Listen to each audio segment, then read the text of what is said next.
Salam Skapsa bisa santun menuju prestasi dalam kompetensi.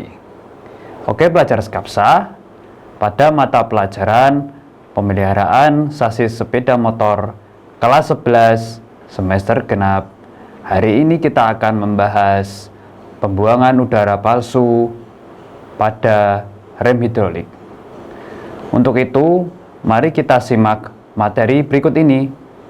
Baiklah pelajar Skapsa, kita masuk pada pembahasan mata pelajaran pemeliharaan sasis sepeda motor. Kali ini kita akan membahas pembuangan udara palsu pada rem hidrolik. Ya.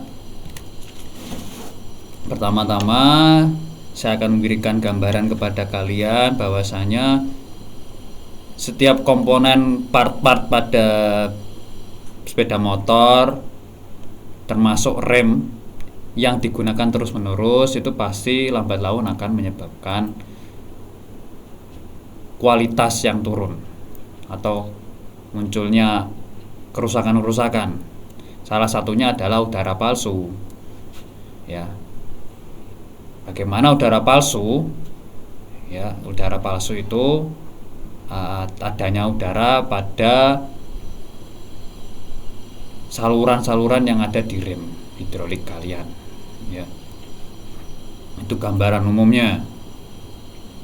Nah, kita nanti akan membahas beberapa poin. Ada 3 poin di sini. Yang pertama, kita akan mengenal udara palsu pada rem hidrolik, ya, penyebab terjadinya udara palsu dan sebagainya. Lalu yang poin nomor 2 adalah bleeding. Ya, jadi udara palsu itu nanti kita akan bleeding.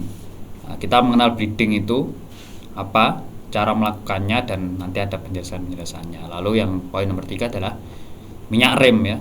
Tentu yang kita perbaiki itu berkaitan dengan cairan yang ada di rem hidrolik. Nah, cairannya itu adalah minyak. Nah, nanti minyaknya kita akan bahas di sini.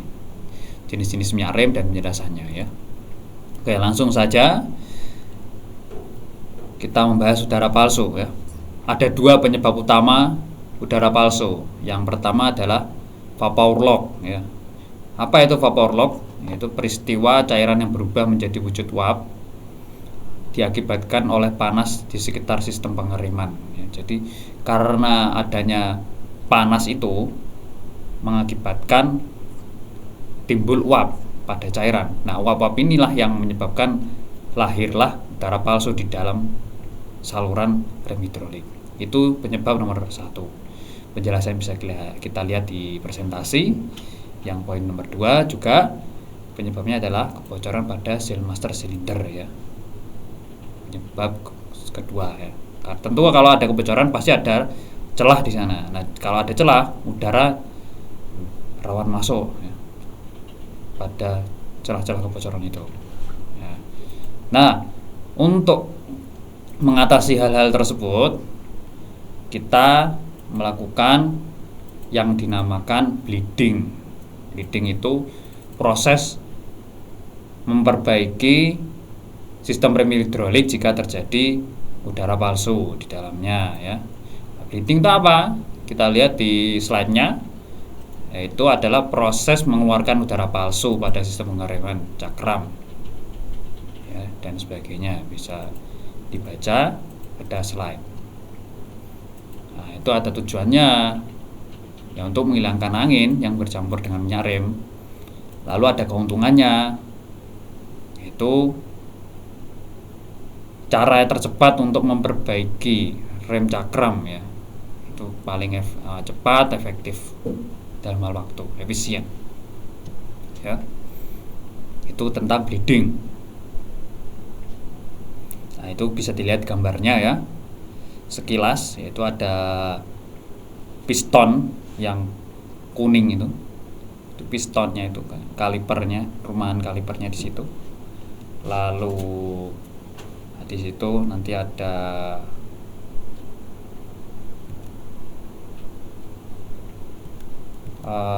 semacam bleed valve ya, bleed valve itu. Nah, itu yang ujungnya selang. Nah, ini bisa kita lihat ini di kursor. Nah, itu namanya bleed valve. Itu bisa kita buka lalu kita putar 1/4 putaran, nanti akan saya jelaskan cara melakukan bleeding. Pokoknya ini ya penjelasannya. Lalu di sini ada selang untuk saluran keluar udara, dengan kadang minyak airnya juga keluar. Oke. Nah, lanjut ke poin berikutnya, yaitu cara melakukan bleeding ya. Ada beberapa cara di sini. Saya bagi menjadi 4. Yang pertama, cara yang dilakukan adalah menekan brake lever. Brake lever itu ini, tuas rem kalian yang biasanya kalau kalian mau ngerem itu. Nah, ini ada gambarnya di sini. Kita tekan, nah, arah panah ke sini kan, berarti menekan. Kita tekan pada brake lever hingga maksimal. Nah, lalu setelah itu kita membuka bleed valve 1/4 putaran sampai minyak rem keluar. Kita buka kan karena ditekan keluar. Ya, kemudian menutup lagi bleed valve tersebut. Ya. Ada beberapa catatan dalam poin pertama ini ya. Jangan melepas brake atau pedal sampai bleed valve ditutup. Lalu sering mungkin menjaga minyak rem di reservoir di atas batas minimum agar tidak kekurangan cairan, dan udara juga tidak masuk kembali karena kekurangan ya. Itu poin pertama. Jadi kita tekan, lalu setelah itu pada bleed valve-nya yang ada di kaliper ini, gambar ini kan bisa dilihat di ban itu kan ada bleed valve-nya. Nah, itu kita buka lalu kita putar 1/4 putaran setelah ditekan. Nah, itu. Dan poinnya, jangan kalian lepas terlebih dahulu kalau udah dibuka. Tunggu cairannya keluar, setelah itu ditutup. Nah,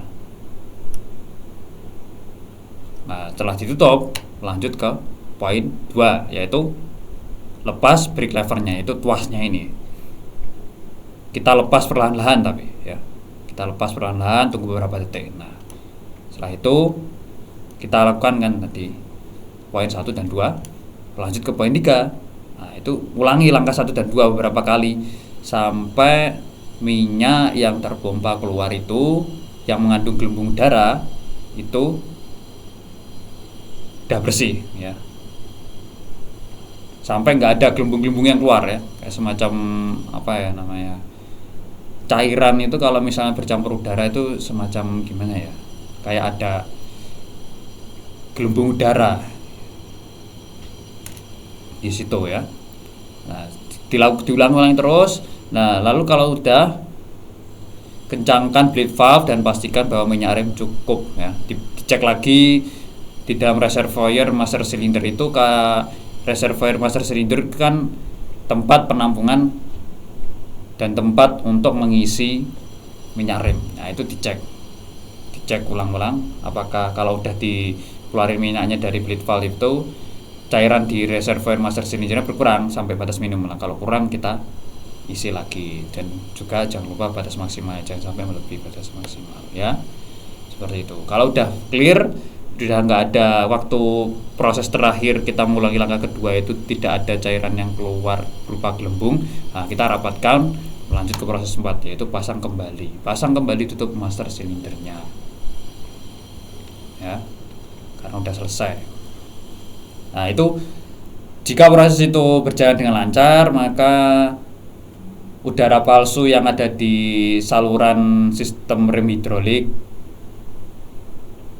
kembali normal dan udara palsu bersih ya, seperti itu. Nah, tentu yang kita perbaiki itu adalah minyak remnya ya. Minyak remnya itu supaya bersih dari udara. Nah, perlu diperhatikan juga dalam pengisian minyak rem tadi kan ke reservoir master cylinder ya. Itu ada minyak remnya yang kita isi. Ya, kita perhatikan jenis-jenisnya, ada berapa jenis ya minyak rem. Minyak rem itu merupakan cairan yang digunakan pada sistem rem hidrolik ya. Ada beberapa kode-kode yang kita gunakan pada pada minyak rem itu kan ada kodenya, biasanya di wadah ini kita bisa lihat, yaitu yang pertama DOT3 dan DOT4. Apa ya itu DOT3 dan DOT4 itu maksudnya cairan rem berdasar etil glikol yang masih umum digunakan ya. Sifat beracun, korosif, mengabsorpsi air dan merusak cat ya. Ini biasa sering sekali digunakan pada masyarakat kita ya.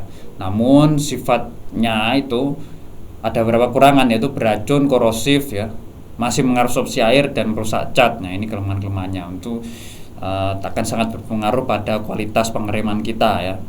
Namun itu sering sekali dipakai. Lalu selanjutnya ada DOT5. DOT5 itu cairan rem berdasarkan oli silikon yang baru dipasarkan di Amerika dan Eropa. Ini masih jarang karena masih di Eropa dan Amerika, sedangkan di Indonesia, Asia Tenggara sendiri masih jarang.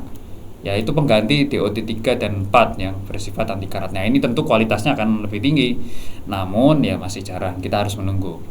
Ya kalau memang ada kelebihan budget kita bisa pakai DOT5 ini. Yang selanjutnya adalah LHM dan LHS, yaitu cairan rem bersifat oli hidraulik, digunakan hanya pada mobil Citroen ya. Ini untuk jenis kendaraan tertentu saja, belum umum ya, seperti itu. Jadi ada 3 jenis minyak rem.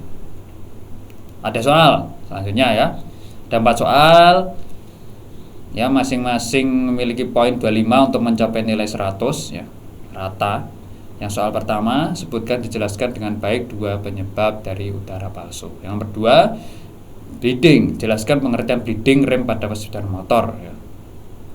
Yang 3, cara bleeding, bagaimana cara melakukan bleeding. Nah, jelaskan ya cara-caranya, poin-poinnya. Nah, bagaimana itu maksudnya, sebutkan dan jelaskan. Minyak rem. Nah, minyak rem itu yang nomor 4, sebutkan dan jelaskan jenis-jenis minyak rem ya. Tuh soalnya kalian kerjakan di kertas, oke? Dan dikumpulkan di Google Classroom dengan baik. Oke, itu presentasi saya. Mungkin butuh referensi sumber informasi, bisa diklik di webnya, yaitu di lksautomotive.com. Nah, ini linknya bisa kalian cari ya untuk lebih jelasnya. Terima kasih atas perhatiannya. Cukup sekian materi yang saya sampaikan terkait dengan pembuangan udara palsu pada rem hidrolik. Ada kekurangannya dari saya, ada lebihnya itu atas kehendak Allah Subhanahu wa taala. Saya ucapkan terima kasih. Baiklah pelajar Skapsa, demikian materi hari ini mengenai pembuangan udara palsu pada rem hidrolik. Untuk pengumpulan tugas melalui Google Classroom, jangan lupa like dan komen untuk mendukung program ini. Klik subscribe dan tekan tombol lonceng supaya tidak ketinggalan informasi. Dan share jika menurut kalian video ini bermanfaat untuk orang lain. Sampai jumpa di video kita selanjutnya. Salam Skapsa, bisa Sekolah Berbudaya Industri berkarakter wirausaha, menjadi idola Kediri Raya.